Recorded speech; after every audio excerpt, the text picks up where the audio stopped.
ప్రభువుని స్తుతించుట మన జీవితంలో ఒక గొప్ప అవకాశమై ఉంటుంది. So praising our God is a great opportunity in our lives. నిజంగా ఆరాధించే వాళ్ళు ఆత్మతో సత్యంతో ఆరాధిస్తారన్నది మనం యోహాను సువార్త 4వ అధ్యాయంలో ప్రభు సమరయ స్త్రీతో మాట్లాడినప్పుడు ఆ సత్యాన్ని ఆయన వెల్లడి చేసినట్లు మనం చూస్తాం. In John chapter 4, when Jesus spoke to Samaritan woman, he revealed this truth that those who worship, they must worship in the spirit and truth. అంటే మన ఆరాధన ఎల్లప్పుడూ కూడా ఆయన మహిమ కొరకై అది ఎల్లప్పుడూ కూడా ఎంతో ఓపెన్గా ఉండాలి, అంతరంగము బహిరంగము కూడా. So when we worship, our worship should be same the way we worship outside and the way we worship in our heart. ఉన్నది ఉన్నట్టుగా ఆయన వాక్యాన్ని మనం తీసుకొని ఆయన గైకొనడము నిజమైన ఆరాధన. So taking God's word as it is and then understanding and knowing God is the true worship. అంటే మార్కు సువార్త 7వ అధ్యాయంలో అది మనం చూస్తాం. ఆయన్ని ఆజ్ఞలు పక్కన పెట్టి ఆయన పద్ధతులను బట్టి ఆచారాలను బట్టి పారంపర్యాలను బట్టి వాళ్ళు దేవుని స్తుతిస్తున్నాం అనుకోండి, వాళ్ళ హృదయాలు ఎంతో దూరంగా ఉంచుకున్నట్లు మనం చూస్తాం. Mark chapter 7 we see that they were neglecting God's commandments and with their lips they are worshipping God. కానీ అక్కడ ప్రభువు చెప్పే విషయం ఏమంటే నిజంగా ఆయన వాక్యాన్ని ఆయన ఆజ్ఞను గైకొనడమే నిజమైన ఆరాధన. So here what God was speaking about was truly to obey God's commandments is the true worship. మనం ప్రభువుని తెలుసుకున్నది ఎందు గురించి అంటే ఆయన వెంబడించడానికి. So why we came to know God, that is to follow him and to obey him. ఆయన మన కొరకు ప్రాణం పెట్టింది మనల్ని ఈ యొక్క లోక బంధకం నుంచి విడిపించడానికి. So he died for us, he gave his own life for us so that he can deliver us and free us from the bondage of this world. మనము రక్షించబడి ఇంకా ఈ యొక్క లోక సంబంధమైన బంధకాలు మనం ఉన్నట్లయితే మనం ఒకసారి ఆలోచించాలి ఆ విషయంలో. So today if we are saved but still we are in the bondage to this sin and to this world, then we need to think about it seriously. ఆయన మహిమను మనం ఎల్లప్పుడూ వెతికేవారుగా మనం ఉండాలి. So we should be always seeking God's glory. లూకా సువార్త 16వ అధ్యాయము మనం 10వ వచనాన్ని చూద్దాం. Luke chapter 16 verse 10, let us see. ఈ యొక్క అధ్యాయంలో ముఖ్యమైన భాగము ప్రభు ధనం గురించి మాట్లాడిన విషయంగా ఇక్కడ మనం చూస్తాం. So primarily here the Lord spoke about money here.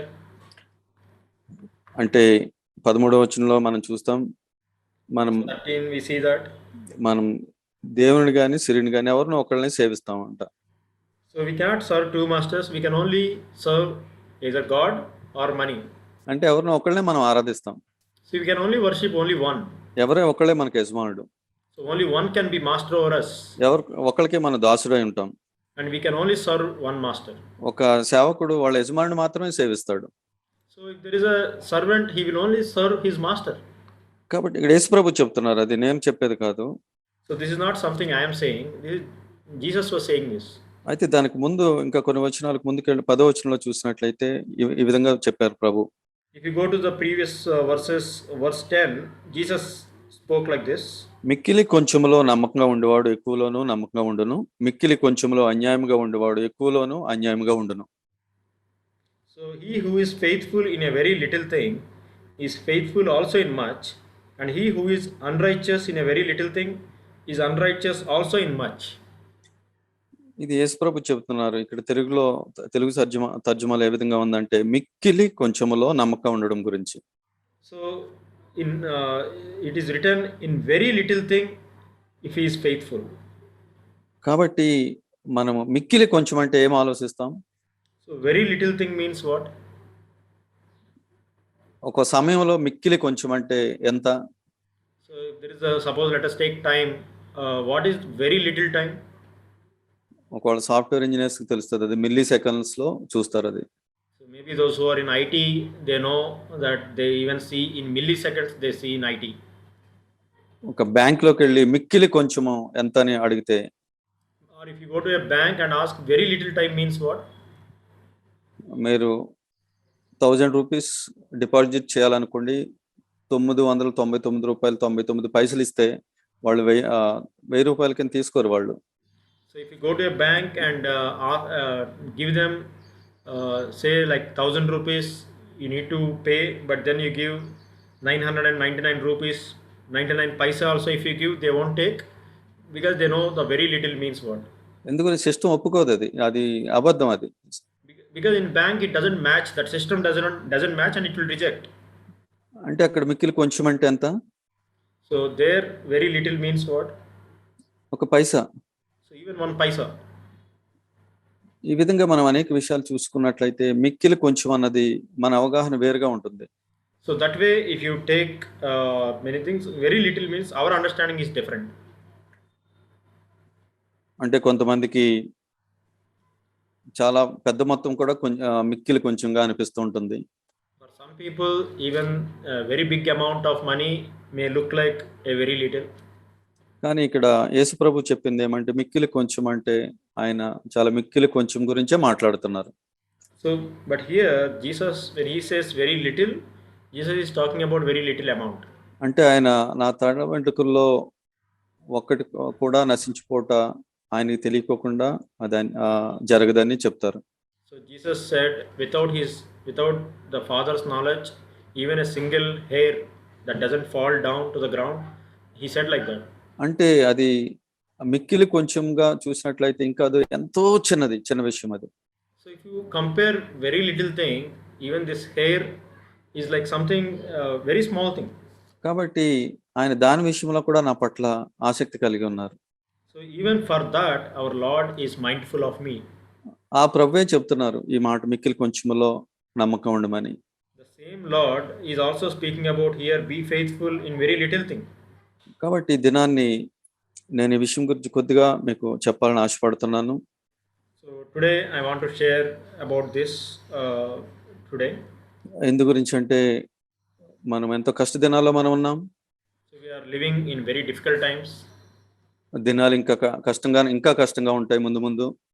So in coming days it will be more difficult. అది బైబిల్లో చెప్పబడి ఉంది, నేను చెప్పేది కాదు. So it is written in Bible and it's not I am saying. మనకి జ్ఞానం అవసరం ఉంటుంది. దాంట్లో మరి ప్రభు ఏం చెప్తున్నా ఆ దినాల్లో మనము ఏ విధంగా తప్పించబడతామో ఈ విషయంగా అనేక విషయాలు మనం చూస్తాం. So in those difficult times, difficult days, how we will be rescued, many things are written down. ఇంకా ఒక చోట ప్రభు చెప్పిన విషయం చూస్తే కనుక చివరి దినాల గురించి, ఒకవేళ దినములు తక్కువ చేయకపోతే అసలు ఏర్పరచబడిన వారు కూడా తప్పించుకోలేరు. If those days in the last days, it will be so difficult that if those days are not shortened, even the elected ones will not be able to stand. కాబట్టి మనము దేవుని మాటనే నమ్మాలి. ఏ మనిషి మాట, మన జాలి కొరకు ఏ మనిషి మాట అవసరం లేదు. So for our own sympathy or anything, we don't need any people's words. We need to believe only God's word. కాబట్టి దేవుని ఒక వాక్యము ఏ విధంగా చెప్తుందంటే దానికి ఏ విషయమో మనకు చెప్పినా దాని విషయంలో దాన్ని గైకొనడానికి కూడా మార్గం కూడా ఆయన చూపిస్తాడు. So if God's word is asking us about something, then he will also show us a way. కాబట్టి మనం ఆయన వాక్యాన్ని మిళితం ఏవి కూడా మిక్స్ చేయకోకుండా మనం తీసుకోవడం చాలా మంచిది. So we have to take God's word in a pure way. We should not mix with any other things. ఈ దినాల్లో మనం చూసినట్లయితే క్రైస్తవులు అనేక మంది అప్పుల్లో ఉన్నట్లు మనం చూస్తాం. So these days if you see many Christians, they are living in debts. డబ్బుల విషయంలో అపనమ్మకంగా ఉన్నట్లు మనం చూస్తాం. So they are unfaithful concerning money matters.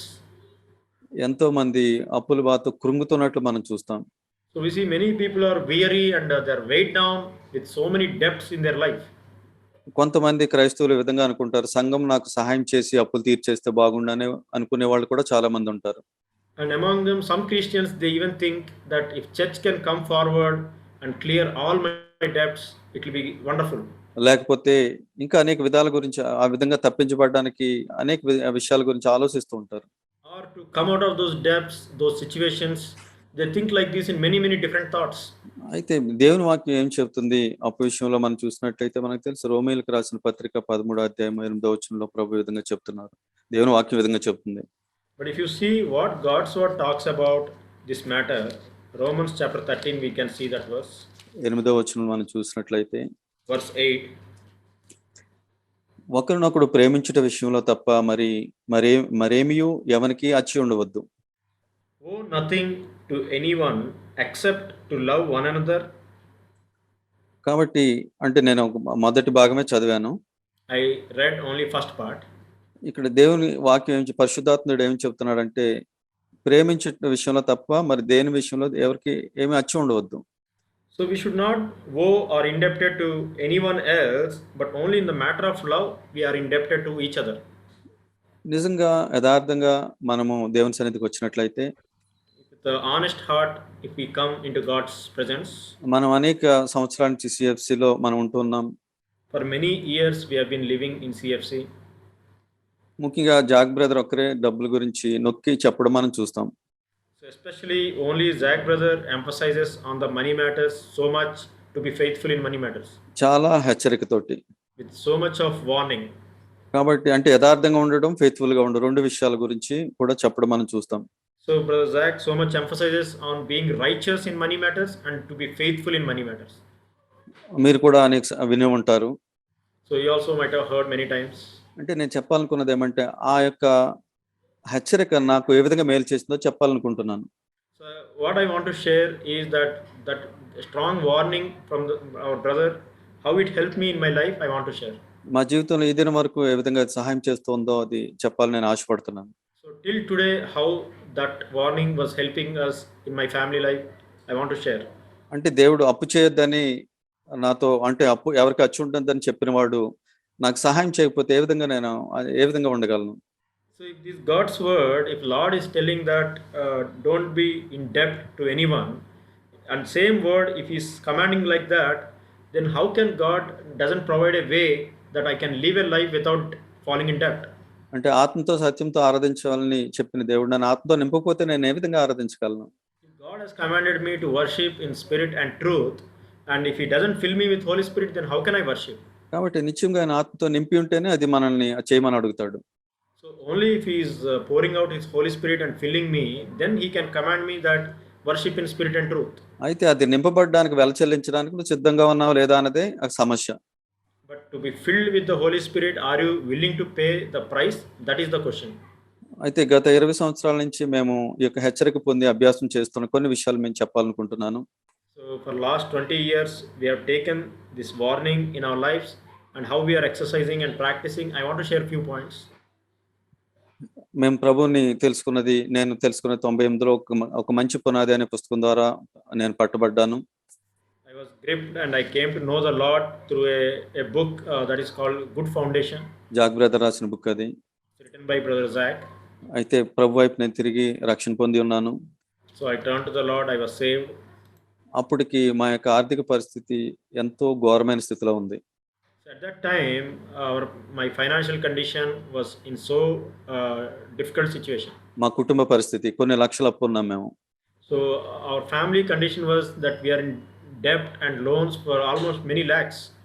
మేము ఒక ఇండస్ట్రీ పెట్టి ఫెయిల్ అయ్యాము. అదేవిధంగా వేరే బుద్ధిహీనమైన అప్పులతో మేము ఒక తెలియక ఎంతో అప్పులోకి వెళ్ళిపోయి ఉన్నాం. So that time we started already one industry, one business, and we failed completely. And then we also foolish way many things we did that we got into many debts. అంటే నాకు మ్యారేజ్ అయ్యి కొత్తగా మేము కుటుంబం ప్రారంభించేసరికి, నేను రక్షించబడేసరికి ఎంతో ఘోరమైన లోతైన దరిద్రతలో ఉన్నాము ఆర్థికంగా. So by the time I already got married and with a family, and by the time I was saved, already we are financially in a so much in debts. ఉద్యోగం లేదు, No job. మేము కుటుంబంగా ప్రారంభం మొదలైంది హైదరాబాద్లో. And in Hyderabad we started our family life. ఎంతో ప్రయత్నం చేసిన ఉద్యోగం లేనప్పటికీ మేము అయితే అప్పు చేయకూడదని ఒక తీర్మానం తీసుకున్నాం. So we tried so much, but I couldn't find a job. And then we made one decision at that time that we don't want to take any more debts. అదే విధంగానంటే మన లాస్ట్ వీక్ చెప్పాను 2001 సంవత్సరంలో మేము ముఖ్యంగా ఇంకా గట్టిగా ఆ విషయంలో పట్టబడ్డాము, హెచ్చరించబడ్డాము ఆర్థిక విషయంలో కూడా. So in year 2001 especially, last time I shared that especially we were gripped in that year, and especially on the financial matters we were more gripped in that area. అంటే ఆ 2001లో జాక్ బ్రదర్ ఓపెన్ మీటింగ్స్ అప్పుడు. So in year 2001 there were open meetings conducted with brother Zach Punan in Hyderabad. అయితే హెచ్చరికను తీవ్రంగానే తీసుకున్నాం. So we took that warning very seriously. మేము ఒక రూమ్‌లో ఉండడానికి మేము ఇష్టపడ్డాము. So uh, we were content to live in a single room. చిన్న జాబ్‌తో మేము చిన్న జాబ్ కోసం చూసాం. ప్రభు 3000 నాకు అప్పుడు ఎంబీఏ అయిపోయినప్పటికి కూడా 3000 ఉద్యోగం, రూ. 3000 జీతానికి నేను ఉద్యోగానికి దొరికి ఎంతో సంతోషంతో మేము చేసి ఉన్నాం. So at that time, though I completed my MBA, somehow Lord helped us to find a small job, even 3,000 salary. I was willing to take that salary. మేము వస్త్రాలు కొనుక్కునే విషయంలో మేము వద్దనుకున్నాము. So in buying new clothes, we stopped buying new clothes. Luxury living విషయంలో వద్దనుకున్నాము. We decided that not to have anything that is of luxury. తిండి విషయంలో మేము చాలా లిమిటెడ్‌గా ఉంటూ ఉన్నాము. So concerning the eating habits, we limited so much to eat very limited way. అంటే ఇంచుమించు ఒక సంవత్సరంలో ఒకసారి మేము ఒకసారి తిని ఉంటాం అన్నవి. Maybe in a year, at that time, maybe only once we ate non-vegetarian. 2 సంవత్సరాలకి ఒకసారి కూడా ఒక వస్త్రాలు కొనుక్కోలేదు. In those 2 years, we didn't buy even once any new clothes. అంటే అలా కొన్ని సంవత్సరాలు అంటే మేము ఆ విధంగా మేము చాలా పేదరికంలో ఉన్నాం. So at that time, we were in such a poverty situation for a couple of years. అయితే మాకు తీవ్రమైన ఆశ ఏమంటే ఈ అప్పులు తీర్చాలి మేము. But the strong desire that we had was that we want to come out of these debts. 3000 జీతంతో కొన్ని లక్షల అప్పులు ఏ విధంగా తీర్చగలము? With just 3,000 rupees salary, how can we meet and clear all these debts? మీకు కూడా ఇటువంటి ఆశ ఉండొచ్చు. అవును, మేము అప్పు తీర్చాలని మీ అందరిలో కూడా ఆశ ఉండవచ్చు. So maybe even all of you who are in debts today, you may have the same desire that you want to clear your debts. ఈ అప్పు తీర్చడానికి ఇంకొక ప్రయత్నం ఏదో చేస్తూ ఇంకా అప్పుల్లోకి వెళ్తూ ఉంటాం. But you try to clear these debts and you fall into more debts. మీరు చూసుకోండి ఒకసారి, గత కొద్ది సంవత్సరాల నుంచి మీరు చూసుకున్నట్లయితే అప్పు తీర్చుదామని తీవ్రంగా ఉంటూ ఇంకొక ప్రయత్నం చేస్తూ ఇంకా ఎక్కువ అప్పు చేస్తున్న వాళ్ళు ఎక్కువ మంది ఉంటారు. If past few years, if you go and check, there are many people who try to clear debts and they put some effort, and then that will make them to get into even more debt. నేను కూడా ఆ విధంగా అప్పు తీర్చాలని ఆశతో ఉన్నాను. So I was also with a strong desire to clear that debt. మీకంటే వ్యత్యాసమైన వాడిని నేను చెప్పట్లేదు. I'm not saying I'm a different person. ప్రభు ఎంత కనికరం గలవాడో, ఏ విధంగా సహాయం చేయగలడో చెప్పడానికి ప్రయత్నం చేస్తున్నాను. So I'm trying to show that God is so merciful, and in those situations how God can help, that's what I want to show. ఒకటేమంటే మనకి ఎటువంటి luxury వద్దనుకు ఉన్నంతలో తృప్తి పడదామని తీవ్రమైన తీర్మానం. One thing is that we need to make a decision that within whatever we have to be content with that and not to have any luxurious things. ఎట్టి పరిస్థితుల్లోనే అప్పు చేయకూడదు అన్నది మరొక తీర్మానం. Second decision is that at any cost we don't want to do any more debts. ఇంకొక విషయం ఏమంటే మనకు ఉన్న దాంట్లో అప్పు తీర్చాలి అన్నది. And within whatever we have, we need to clear these debts. అప్పుడు ఆ మెసేజెస్ లో ఉన్నది ఏమంటే ₹1 నువ్వు స్టార్ట్ చేయి అప్పు తీర్చడం అన్నది. So in those times we heard one message that with 1 rupee you start clearing the debt. మీరు నమ్ముతారో లేదో, నేను దాన్ని నమ్మి ఉన్నాను. So whether you believe it or not, I believed that time. యథార్థంగా చెబుతున్నాను, నేను ఆ విధంగా స్టార్ట్ చేస్తాను ప్రభువా. So I told that way that Lord, yes Lord, I will start my life clearing with 1 rupee debt like this. కాబట్టి నాకు ఆశ్చర్యం కలిగింది, మీకులాగా ₹1 ఎవరు తీసుకుంటారు? మనకు ₹1,00,000 అప్పు ఉన్నవాడి దగ్గరికి వెళ్ళి ₹1 నేను తీస్తానంటే ఎవరైనా తీసుకుంటారా? So I was so surprised, just like you, that if you go to a person to whom we are in debt 1 lakh rupees and I say 1 rupee I want to clear the debt, will he take that 1 rupee? కానీ నేను ఆలోచన నమ్మలేదు, కానీ ప్రభు మాటని తీవ్రంగా తీసుకున్నాను. దేవుని మాటని తీసుకున్నాను నేను. But I didn't believe that my own thoughts, but I took God's word and took it as his word and to obey that. అటువంటి సమయంలో ఒక శోధన వచ్చింది. At that time I got one temptation. అంటే నేను ఒక ఇన్స్టిట్యూట్లో, నేను సాఫ్ట్వేర్ ట్రైనింగ్ అవుతున్న ఇన్స్టిట్యూట్, అది మంచి కంపెనీ కింద మారిపోయింది. So the institute where I was working for a software training, that became a big company. అప్పుడు వాళ్ళు షేర్ మార్కెట్లోకి వచ్చారు. షేర్లు నాకు ఇవ్వడానికి ఇష్టపడ్డారు వాళ్ళు. So they also entered into share market and they wanted to give me some shares. అయితే అప్పుడు సాఫ్ట్వేర్ చాలా ₹10 షేర్ కొన్న వాళ్ళు 10,000 అయిన వాళ్ళు ఉన్నాయి, 5,000 అయిన వాళ్ళు ఉన్నాయి. చాలా అద్భుతంగా ఉంది. At that time the software industry share market was so good that people who bought 10 rupee share, it became like 5,000 or even 10,000 sometimes. అయితే కనీసము అది నాకు అంటే ఫేస్ వాల్యూ ₹10కి షేర్ ఇవ్వడానికి వాళ్ళు ఇష్టపడ్డారు. So at least at a basic value of 10 rupees per share, they were willing to give me from that company. అంటే వాళ్ళు నన్ను ప్రేమించి నాతో ఉన్న మంచి రిలేషన్ బట్టి తప్ప అందరికీ ఓపెన్ ఆఫర్ కాదది. So that was not a open rate for everybody, but because I was working there, they loved me and they wanted to help me. They wanted to give this offer to me. అయితే నేను ఒక ₹1,00,000 అప్పు తీసుకున్నట్లయితే కనీసము ఎటువంటి worst కేస్‌లోనైనా అది 10,00,000, 20,00,000 అవుతుంది. 5 నెలలకు, 1 ఇయర్ కానీ నేను ఒక ₹1,00,000 అప్పు తీసుకోవడానికి సిద్ధపడ్డాను. So I felt like even somehow I will borrow some 1 lakh rupees to buy those shares. So definitely it will become 10 lakhs. So let me try this. So that is the decision I was thinking of making. అయితే చాలా తీవ్రమైన ఆందోళన హృదయంలో ఉంది. ఎందు గురించంటే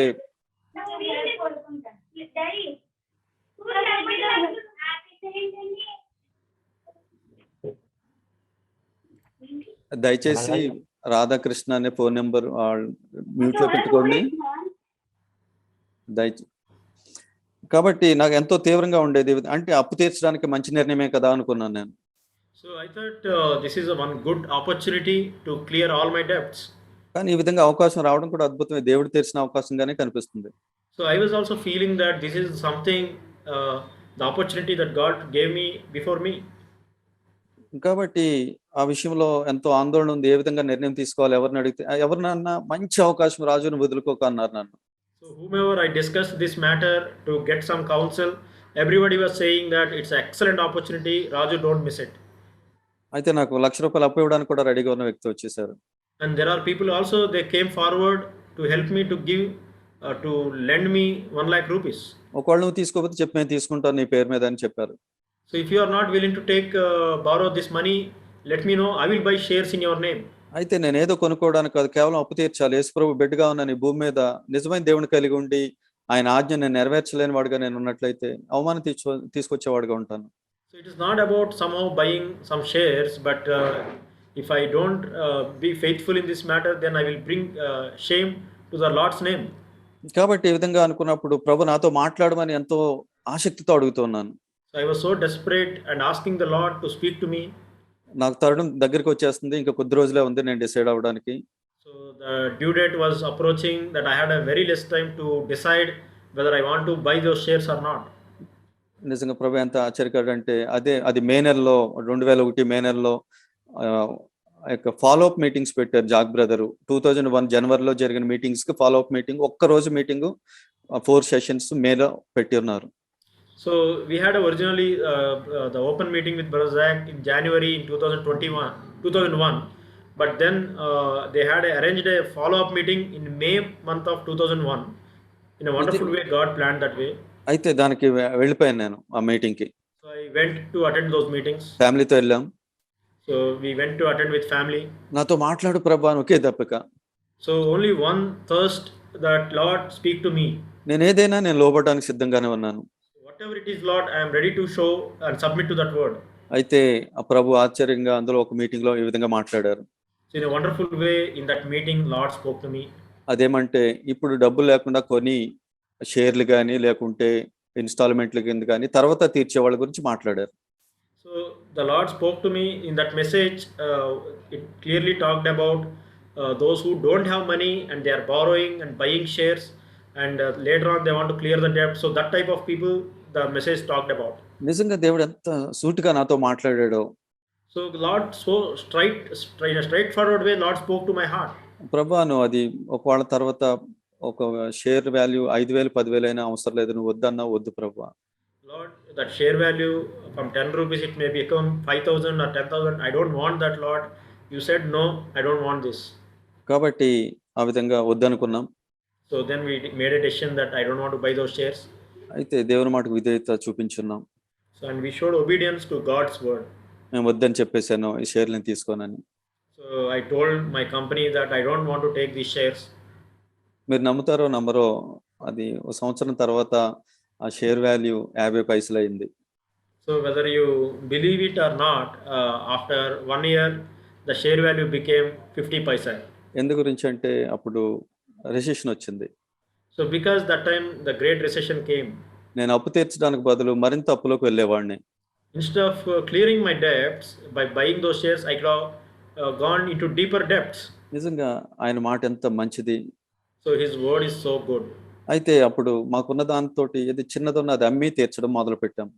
So whatever the little thing that we have, we started selling it. We started clearing debt. ప్రభు దగ్గరికెళ్ళి సాగిలపడి, ప్రభువా మాకు అప్పులున్న వాళ్ళు తొందర పెట్టకుండా ఉండేటట్లు సహాయం చేయమని ప్రాధేయపడుతూ ప్రార్థన చేసేవాళ్ళం. So we used to go to the Lord and kneel down and pray that Lord help us, that to whom we are owing money, they may not hasty us or they may not hurry us. అద్భుతంగా వాళ్ళు తొందర పెట్టడం మానేసేవారు. In a wonderful way, they stopped hurrying us up. ఇంచుమించు అయితే నా salary ఏం పెరగలేదు. My salary was not increasing. అద్భుతంగా మాకు కొన్ని సంవత్సరాలకి అన్ని అప్పులు కూడా తీర్చబడి ఉన్నాయి. So after some years, in a wonderful way, all our debts were cleared. A విధంగాని? How was it possible? అది ఆయన చేశాడు. God did that. ఏదో లాటరీ టికెట్ మనకు తగిలిందా? So did I won a lottery ticket? లేదు. No. సంఘంలో అందరూ తలకో 10 రూపాయలు వేసుకుండి అప్పు తీర్చారా? So did the church came forward that everybody contributed 10 rupees to clear my debts? No. లేదు. No. కానీ ప్రభువా నువ్వు మహారాజు, నువ్వు నా తండ్రివి. But Lord, you are a king of kings and you are my father. ఈ భూమి మీద నీ బిడ్డగా బ్రతకాలనుకుంటున్నాం ప్రభువా. Lord, we want to live as your child. నీ బిడ్డగా నిన్ను చూపించాలనుకుంటున్నాం. Lord, I want to show an example as a child of God. మా యొక్క మూర్ఖతను బట్టి అప్పులన్నీ చేస్తున్నాం. Lord, because of our own ignorance, we fell into all these debts. దురాశను బట్టి చేస్తున్నాం. We did all this because of our own greediness. వీటన్నిటిని బట్టి నరకానికి పాత్రులమే. Lord, we deserve only hell because of what we did. కానీ కనికరించే తండ్రిని ఉన్నావు, క్షమించు ప్రభువా. Heavenly Father, thank you, Lord. You are so merciful. Please forgive us. ఆయన క్షమించాడు. And he forgave our sins. ప్రభువుని తెలుసుకున్నప్పటి నుంచి ఇప్పటి వరకు హానెస్ట్ గా చెప్తున్నాను, ఒక్క రూపాయి కూడా అప్పు చేయలేదు. So from the time we came to know the Lord till today, we didn't borrow any more money. అప్పులన్నీ తీరినాయి. All our debts cleared. మేము వెనకాల ఏమీ కొనుక్కోకపోయి ఉండొచ్చు. So we couldn't buy maybe great properties. మాకు వెనకాల ఆస్తులు లేకుంటే ఎన్ని సంపద లేకపోయి ఉండొచ్చు. So maybe we don't have a lot of wealth or a lot of properties.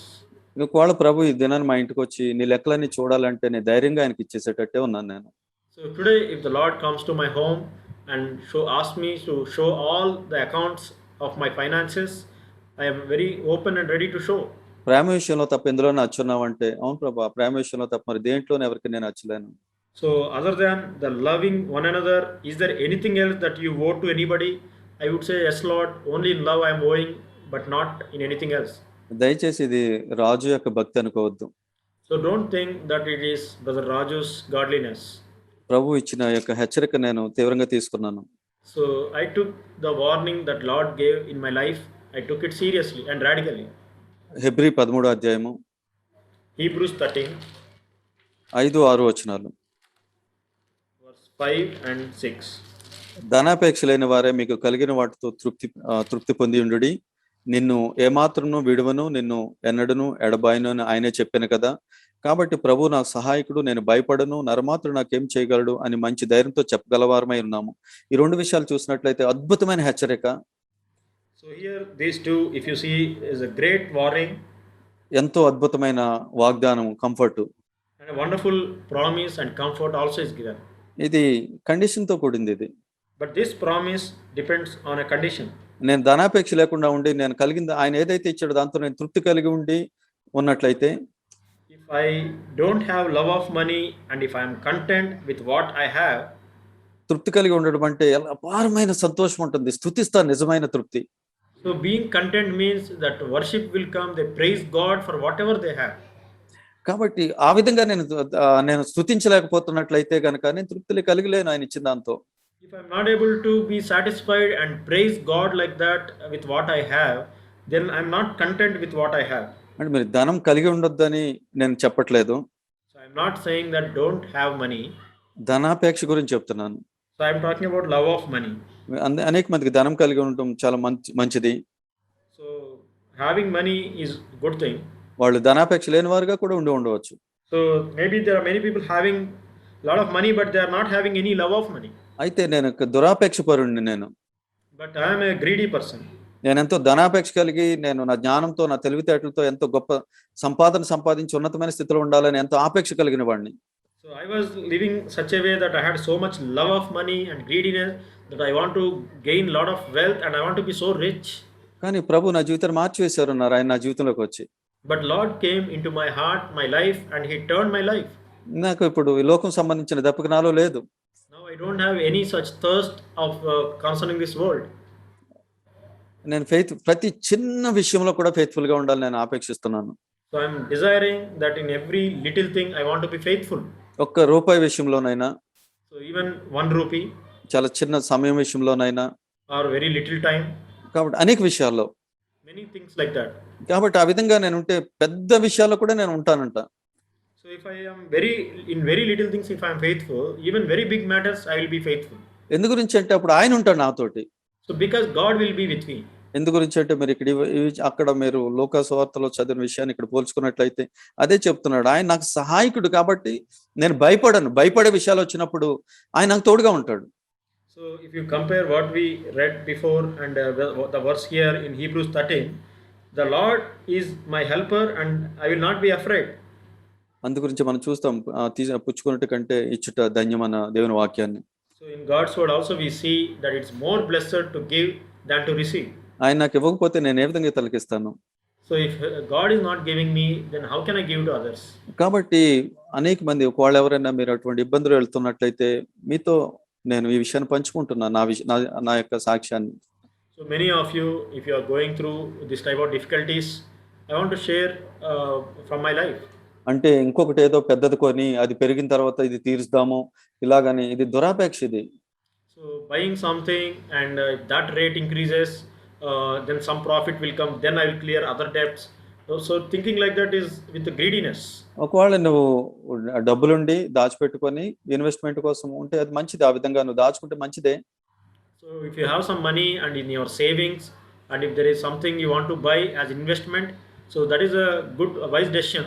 నీకు ప్రభు విశ్రాంతి ఇచ్చుంటే ఆ విధంగా వెళ్ళొచ్చు. And if Lord is giving you peace in your heart to proceed, then you can proceed like that. నీ ఎవరో చెప్పినందుకు అది 10 times అయిపోతుందంట, 20 times అయిపోతుందంట, ఇక్కడ ఆ బ్రిడ్జ్ వస్తుందంట, ఇక్కడ ఈ షాప్ వస్తుందంట, ఇవన్నీ విన్నట్లయితే ఎంతో మోసంలో ఉన్నావు సహోదరి సహోదరుడా. When some people are saying that it will be 10 times in near future and there is some bridges coming, there is some cities coming and all these things, and if you hear all those things, then one day you will be deceived, dear brother and sister. లేకుంటే ఈ share నీకు ఇది 10 times 100 times అయిపోతుందని ఎవరన్నా చెప్పి నేను provoke చేస్తుంటే దయచేసి అటువంటి మోసంలోకి వెళ్ళొద్దు. If somebody is suddenly coming and provoking that this share value is becoming 100 times, then don't fall into that trap. దేవుని వాక్యం ఏం చెప్తుందో ఒకసారి చూద్దాం. So let us see what God's word is saying. ధనాపేక్షను కలిగి విశ్వాసం నుండి తొలగిపోయారని Bible హెచ్చరిస్తుంది. So those who had love of money, finally they fell into all snares and they lost their faith. అయితే ఈ వాగ్దానాన్ని మనం చూద్దాం. అంటే నేను ఈ వాగ్దానాన్ని ప్రభుని తెలుసుకున్న కాడి నుంచి పట్టుకొని ఆయన పాదాల వద్దకి వేడేది ఈ వాగ్దానం మీ అందరికీ కూడా తెలుసు. So this promise, always by faith I'm holding on to. I every time take this promise to the feet of the Lord, and you all know this promise. మత్తయి సువార్త 6:33 Matthew chapter 6 verse 33. కాబట్టి అంటే ఇక్కడ కూడా మనం కలిగి ఉండే దాని గురించి, తినడం త్రాగడం మనం కలిగి ఉండే దాని గురించే ఉంది. So here also it talks about what we eat, what we drink, what we wear. మనం ఆరోగ్యం పోగొట్టుకునేది దీని గురించి ఆలోచించి గొడవ పడి భార్య భర్తల మధ్య ఇవన్నీ వీటి గురించి ఎక్కువ ఉంటుంది.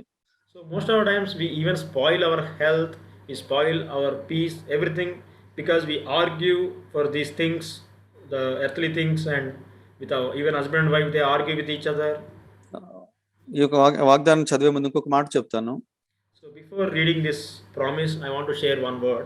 చాలా సంవత్సరాల క్రితం మాకు తెలిసిన చాలా మంచి ఫ్యామిలీ ఉన్నది. ఆత్మీయంగా వాళ్ళు అనేక మంది ప్రభువుకు నడిపిస్తూ ఉండేవారు. So many years back, we know one family. They are very spiritual family. They used to lead many people to the Lord. చిన్న ఉద్యోగం చేసేవాడు. They used to do a small job. ఆ ఉద్యోగంలో అతను ఎంతో ఆశీర్వదించబడ్డాడు. So that person was so much blessed in that job. అయితే దాన్ని విడిచిపెట్టాడు. And then he left that job. తను చేసే ఉద్యోగాన్ని బట్టి తన యజమానికి ఎక్కువ వస్తుంది. Because of the job he was doing, his master was his boss was getting more.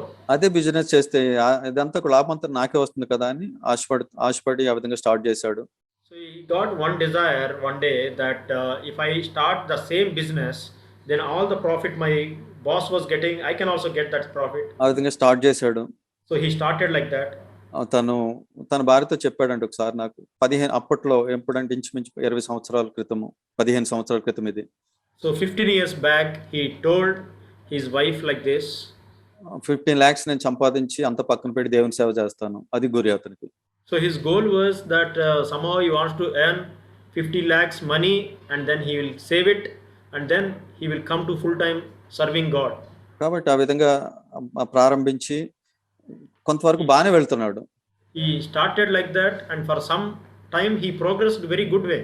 తన యొక్క బిజినెస్ బాగుండడానికి తన భార్యను కూడా మెల్లగా అందులోకి ఈడ్చాడు. So to make his business so good, even he dragged his wife to join that business. ఇద్దరు కలిసి చేయడం మొదలు పెట్టారు. Now both of them started doing that business together. చాలా బాగానే వెళ్ళిపోతుంది. And that was progressing and prospering very well. Sudden గా ఆ భార్యకి బ్రెయిన్ కి సంబంధించిన వ్యాధి వచ్చింది. So suddenly wife got some brain disease. సరిగా చేయలేకపోతున్నారు. So they were not able to do well. Business loss అయిపోయింది. So they lost all the business.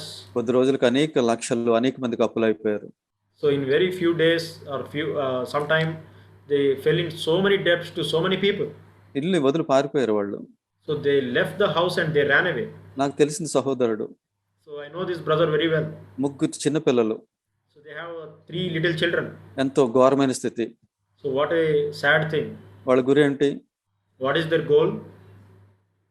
కొంచెం ఎంత సంపాదించుకుంది ఒక టార్గెట్ పెట్టుకున్నారు.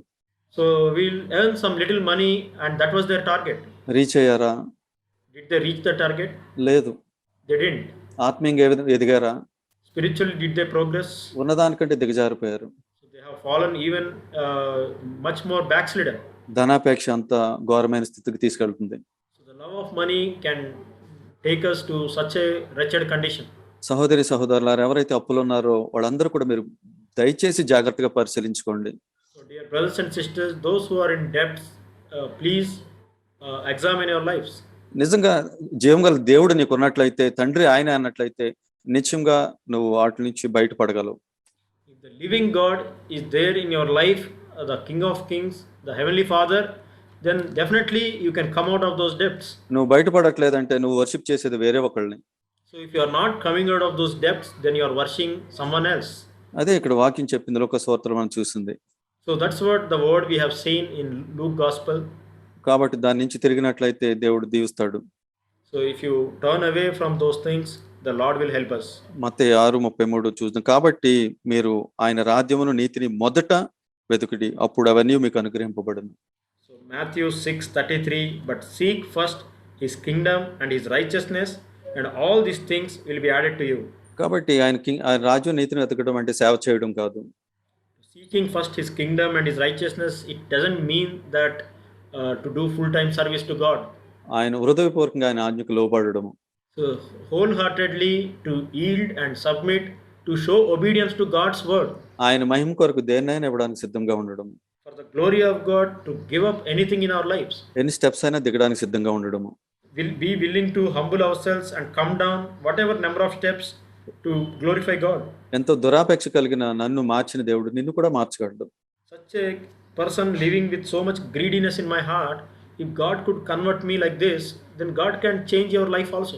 ₹1 నువ్వు స్టార్ట్ చేసినట్లయితే ఈ దినాన్ని నువ్వు కూడా ఒక రోజు చెప్పగలవు, కొన్ని సంవత్సరాల తర్వాత అప్పంతా దేవుడు తీర్చాడు, నాకు ఎటువంటి అప్పు లేదు, దేవుని ఎదుట నేను సంతోషంతో ఉన్నాను అని చెప్పగలవు. If you make a small beginning of clearing your debt with ₹1 today, then one day you can also come and testify that all my debts were cleared by my Lord. ఆ విధంగా ప్రభువుని మనం ఆరాధించవచ్చు. So that way we can worship our God. ఎవరికి భయపడిన అవసరం లేదు. So we don't have to be afraid of any man. ఎవరు ఇస్తారని చూడడం అవసరం లేదు. We don't have to look unto any man that they may help, they may provide. ఎందు గురించి మనం బెగ్గర్లం కాదు. Because we are not beggars. నాకు తండ్రి సమృద్ధి కలిగిన దేవుడు తండ్రిగా ఉన్నాడు నాకు. So we have Almighty God with all abundance and he is my heavenly Father. అయితే ఒకరికొకరు సహాయం చేసుకోవడం తప్ప నేను ఇక్కడ చెప్పట్లేదు. I am not saying that helping one another when we are in need, it's a wrong thing. I'm not saying that.